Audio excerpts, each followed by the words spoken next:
Politique. Alors il m'a été demandé de traiter rapidement deux thèmes, de faire un pont entre la loi sur la transition énergétique et la conférence environnementale, et je dirais qu'on est à peu près dans les mêmes esprits, c'est-à-dire des ambitions qui sont fortes, des trajectoires qui sont bien déclinées, et des moyens qui restent encore à trouver. Mais finalement, bon, ce qui est d'abord peut-être le plus important, c'est de bien se mettre d'accord sur la direction.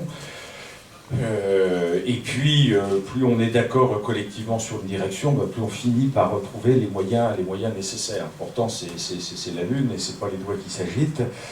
Et je constate qu'il y a de moins en moins dans la vie nationale, même si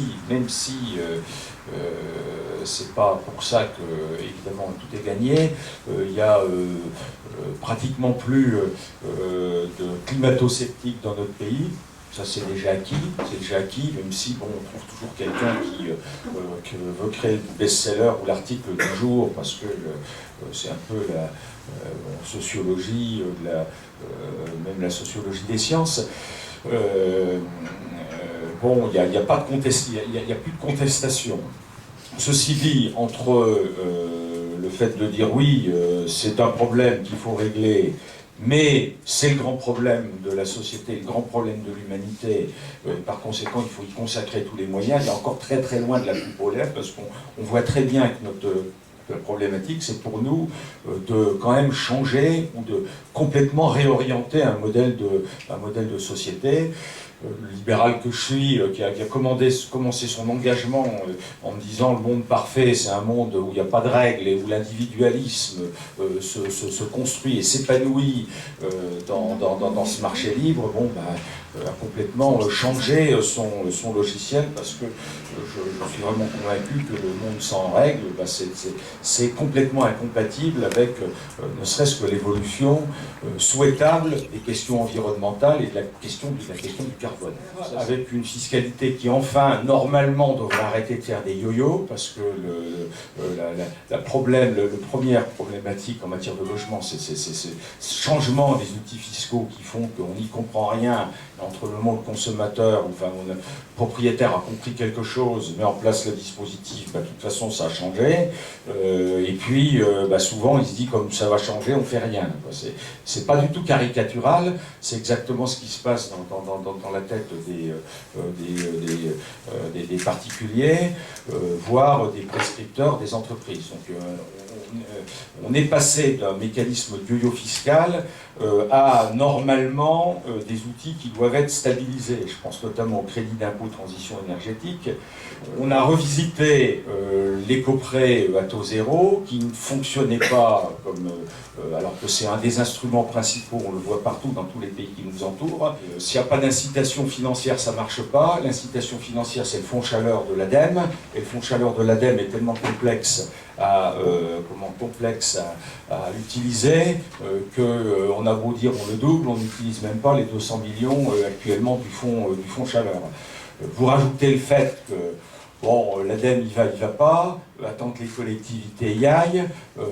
Quand on a en face de soi des investisseurs et qui nous disent mais bon, s'il faut 3 ou 4 ans pour réunir les financements, moi je fais autre chose, quoi. Donc je travaille dans une organisation, et Serge en a parlé tout à l'heure, qui s'appelle la Coalition Verte, où on veut fédérer toutes les grandes organisations de la société civile, entreprises, syndicats, organisations environnementales, fédérations d'élus locaux. On a une quinzaine de grandes organisations qui disent oui, on accepte de travailler ensemble sur quelques messages très simples dans le cadre des prochaines élections présidentielles.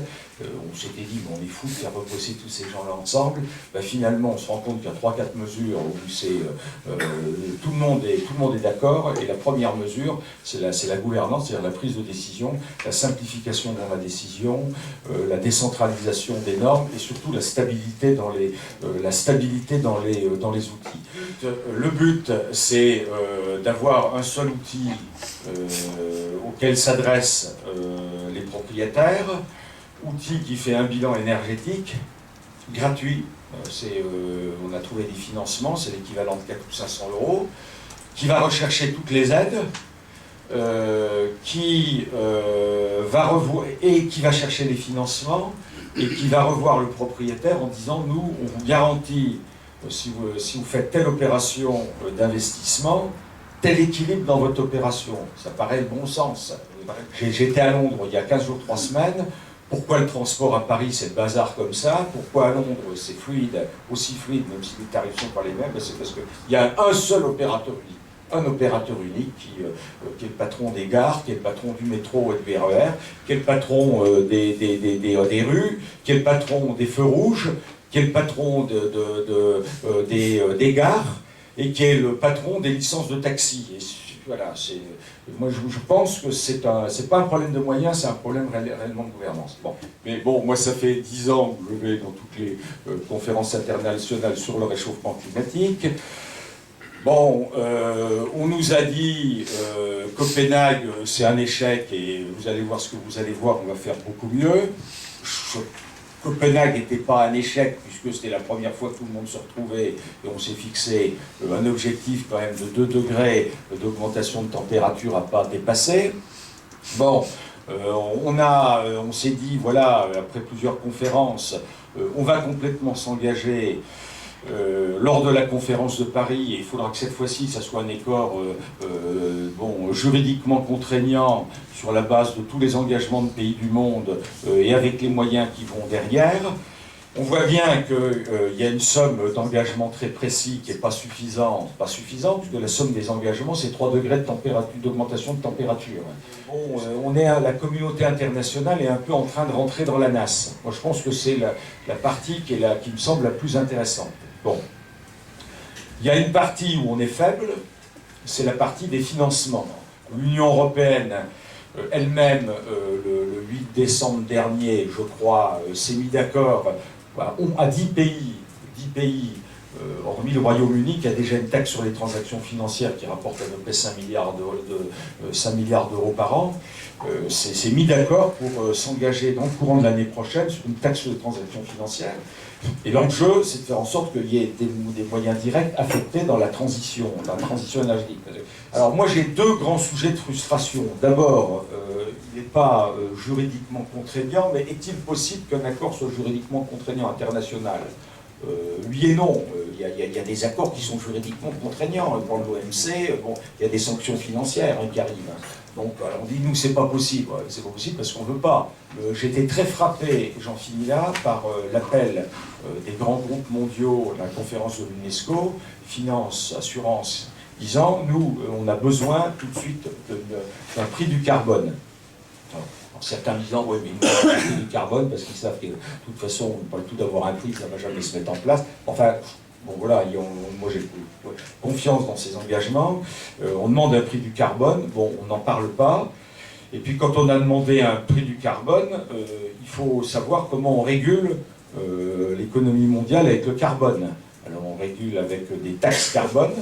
Le secrétaire général de l'OCDE, qui est venu à l'Assemblée nationale samedi, dit, voilà, moi je pense que si on ne se met pas à taxer de façon très très importante le carbone, on n'y arrivera pas. Alors est-ce que c'est des taxes, est-ce que c'est des marchés du carbone, est-ce que c'est des systèmes de bonus-malus entre États? En tout cas, ça, il n'y a rien.